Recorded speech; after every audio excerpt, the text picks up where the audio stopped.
ከ40 ቀን የእስር ቆይታ ምን ተማርን? ከ40 ቀናት የእስር ቤት ቆይታ ምን ተማርን? 3 ሀሳቦችን ዛሬ እናካፍላችኋለን። ቤተሰቦች እንደምን አላችሁ? እንዴት ቆያችሁ? እኛ የቆየንበትን እና የተማርንበትን ደግሞ ሼር ልናደርግ መተናል። አዎ እንግዲህ ጠፍተናል በጣም ለረጅም ጊዜ። የጠፋንበትንም ምክንያት ያው ገለጽ አድርገናል። ህይወት ያው ውጣ ውረድ አላት፣ ቻሌንጆች አሉ፣ ቀላል አይደለም።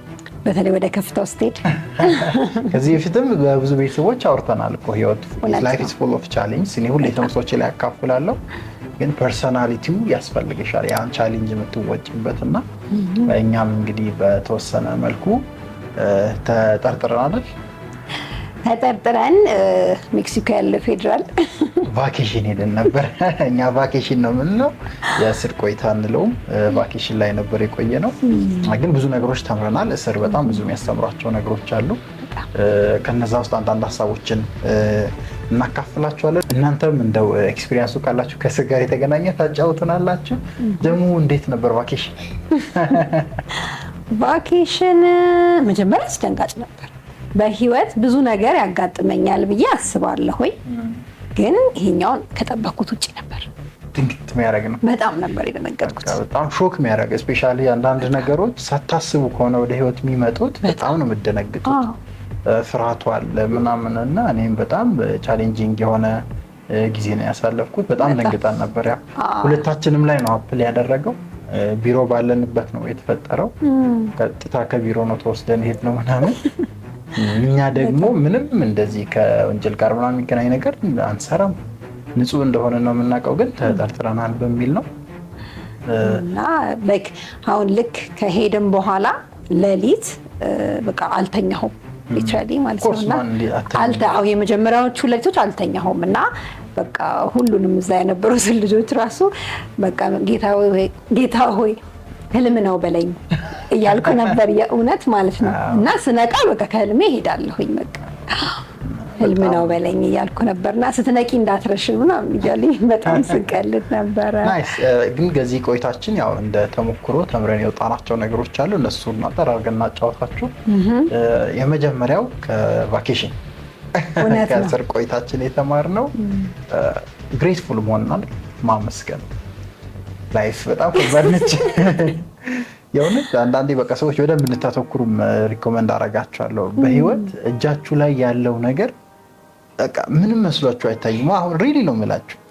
የምትወጡበት መንገድ፣ ከቤታችሁ ስትሄዱ፣ ስራ ሰርታችሁ ስትመጡ፣ ስልካችሁ፣ ጓደኛችሁ፣ ፍቅረኛችሁ፣ እናታችሁ አብሯችሁ መኖር ምንም አይመስለንም በጭራሽ። ማለት ይሄን ያህል ቫልዩ ሰጥቼው አላውቅም ነበረ። ልጄን ማግኘት አልቻልኩም። ሊትራሊ እንደዛ ነው። እኛ ደግሞ ባባም አንድ ላይ ነበር ቫኬሽን።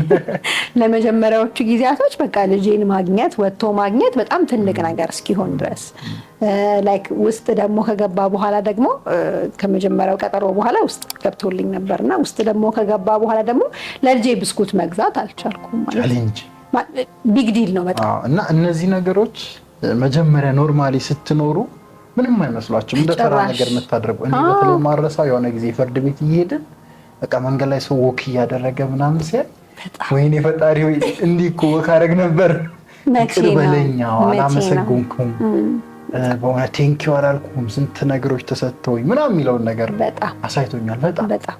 እና በጣም የቫኬሽን ትልቁ ትምህርት ፍሪደምን የመሰለ ነገር የለም። ሰው ልጅ ነፃ ሆናችሁ መኖር፣ ንጹህ አየር ተንፈሳችሁ መኖር ትልቅ ማመስገን ያለባችሁ ነገር ነው። በምታምኑት አምላክ በምታምኑት መንገድ በእምነታችሁና ትልቁ የተማረው ነገር ግሬትፉል መሆን፣ በጣም ግሬትፉል ሆኑ። ላይክ እጃችሁ ላይ ያለው ነገር ብዙ ነው፣ በጣም ብዙ ነው ብቻ ሳይሆን እንዲሁም አንዳንዴ በቂ ነው። አሁንማ እንደዛ በጣም ብዙና በጣም በቂ ነው ነገር እጃችሁ ላይ ያለ። ያን ነገር እያያችሁ ፈጣሪያችሁን ተመስገን ማለት ይሄ እንዴት ነው? አንዳንዴ ጤናማ ስትሆኚ ምንም አይመስልሽም፣ ግን ሆድሽን ሲቆርጥሽ በቃ ጤና የት ነው ያለው ምናምን የምትይው ነገር አለ። ፍለጋ ትሄጃለሽ። ያን ስላጣሽ ነው ወደዚህ የምታየውና ያ ነገር ሀፕን ሳያደርግ አመስጋኝ መሆን ትልቁ ከቫኬሽን በጣም እንዴ ፍሪሊ መሄድ ማለት ቁጭ በል ተነስ ሂድ እንደ ህፃን ልጅ ስትባል በጣም ፔንፉል ነው። በጣም ፔንፉል ነውና ትልቁ የተማርነው ነገር ነው ከእስር ቤት ቆይታችን። አመስጋኝ ሆኑ፣ ባላችሁ ነገር ተብቃቅታችሁ መኖርን ተለማመዱ። ኮንቴንትመንት ያ ማለት ግን ለነገ አትስሩ፣ አትሞክሩ፣ አላማ አይኖራችሁ ምናምን ማለት አይደለም። እሱንም ማስመር አለብን። እንደዛ አይደለም ግን ያለን ነገር በጣም ብዙ ነው። ለእያንዳንዷ ነገር ማመስገን አለብን። በነፃነት ወጥቶ መግባት፣ በነፃነት ከቤተሰብ ጋር መዋል፣ መብላት፣ ትኩስ ምግብ መብላት በእውነት ትኩስ ምግብ መብላት በጣም ትልቅ ነገር ነው። እና ብዙ የተሰጡ ነገሮች አሉ። እነሱን ማየት ያለብን ለኛ ሳይደርስባችሁ በፊት አመስግኑ፣ በምስጋና ውስጥ ኑሩ። የመጀመሪያው ትልቁ የተማርነው ከእስር ቤት ቆይታችን እሱ ነው። ወደ ሁለተኛው ስንመጣ ብር የገንዘብ ነገር አይወራም ነው የምላችሁ። አይ ገንዘብ ያው በህይወታችን አሁን ላይ እጅግ በጣም አስፈላጊ ከሚባሉ the most important አንደኛውና ትልቁ ነው። በቃ ምንም አነካካደ ነው። እኔም ቪዲዮዎች ላይ ብዙ ጊዜ እሰራለሁ። ገንዘብ በቃ ተረቶችም አለው ያው ገንዘብ ያለው በሰማይ ይባላል። እውነት ነው። እና ፋይናንስ እጅግ በጣም ኢምፖርታንት መሆኑን የእስር ቤት አይቻልም። ውይ በጣም ሊሚትድ ነገር ነው የምታገኘው። ኢቭን እዛ ውስጥ ሆነሽ ለመጠቀም ለሆነ ነገር ለማድረግ ምናምን የተወሰኑ ነገሮች ቢኖሩ በዚህ አጋጣሚ ፌደራል ፖሊስን ማመስገን ውይ በጣም ደስ የሚል ቆይታ ነበር። የእውነት ግን ማለት ነው የእውነት ማለት ሜንታሊ ከባድ ነገሮች ቢኖሩትም አለው ግን ደግሞ ደስ የሚል ቆይታ ደግሞ እናደርገው ነበር። ስፔሻሊ እኛ ክፍል ውስጥ የነበሩት ልጆች የእውነት እስካሁን አልረሳቸውም። በቃ እስር ቤት እኮ የምታወቂ ሰው አይረሳም። እውነት በጣም ብዙ ነገሮች ሼር እናደርግ ነበር። አስበው ምንም ስራ የለክም። ቀኑ ሙሉ ስትወያይ ስትነጋገር፣ ስለ አንዱ ላይፍ ስትሰማ፣ ስለ አንዱ ላይፍ እንትን ስትል ምናምን እና ላይክ ብዙ የባሱ ነገሮች ደግሞ ስለምትሰማ ስቶሪዎች በጣም እና ትጠነክራለህ። እንዴ እኔ ምን ደረሰብኝ ምን ደረሰብኝ ትላለህ። እና የምትሰማቸው ታሪኮች ያበረቱሃል፣ ያጠነክሩሃል፣ ጊዜህን እንድትገፋ ያደርጉሃል። የምትጫወተው የምትቀላለደው ደስ የሚል ጊዜ አለው። እሱ አሪፍ ነው፣ መልካም ነው። ከዛ በተጨማሪ ግን ሞናውን ያነሳ ነው ፋይናንስ በቃ እያንዳንዱ እንቅስቃሴያችሁ ከፋይናንስ ጋር ይገናኛል። በጣም ብዙ ወጪዎች እኛ ራሱ ያወጣናቸው ወጪዎች አሉ። ሳስበው ፋይናንሻሊ ትንሽ ያው ስራ ጀምረን ስለቆየን እጃችን ላይ ያለውን ነገር ያው እንዳለ ቢወስድብንም ስላለን በቃ የሆኑ ነገሮችን ማድረግ ይችላል። ያ ማለት ሌጋል የሆኑ ማለት ነው። ለዋስ ብር ያስፈልግሃል። ምን ጥያቄ አለ? ብር ያስፈልግሻል።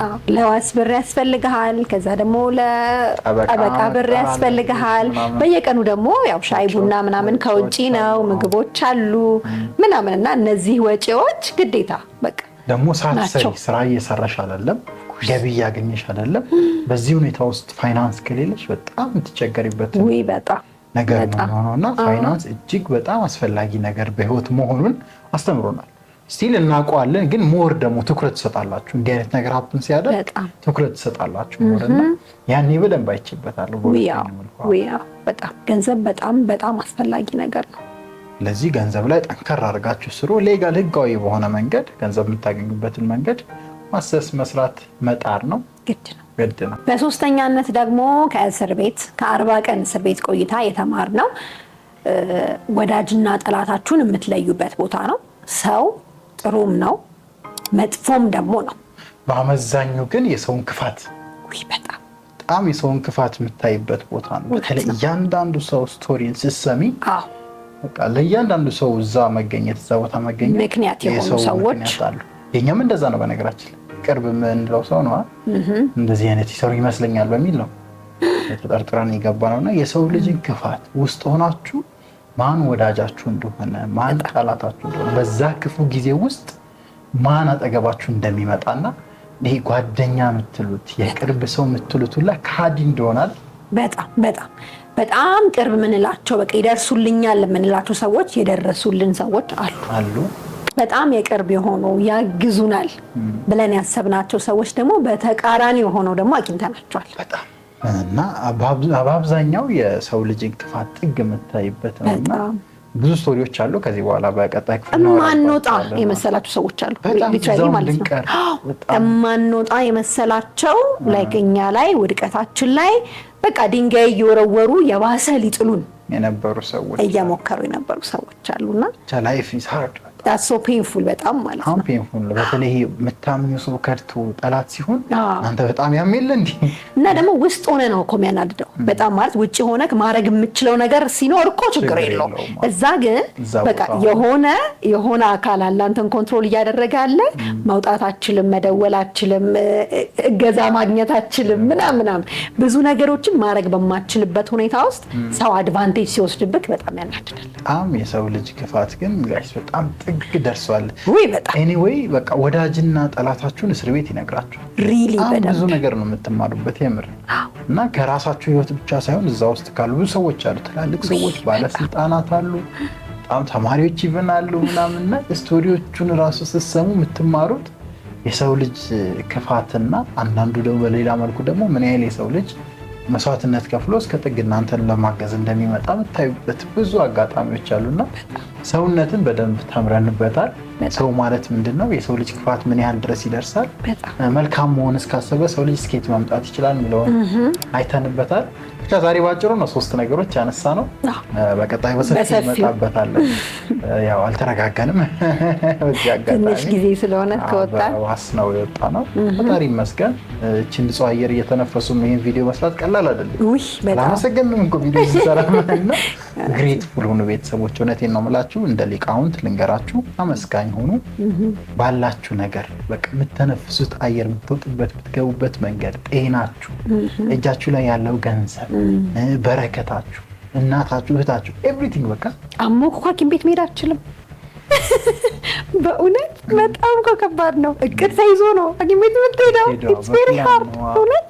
ሁለተኛ ደግሞ በጣም በህይወት የሚጠቅመን ነገር ቢኖር ገንዘብ ነው።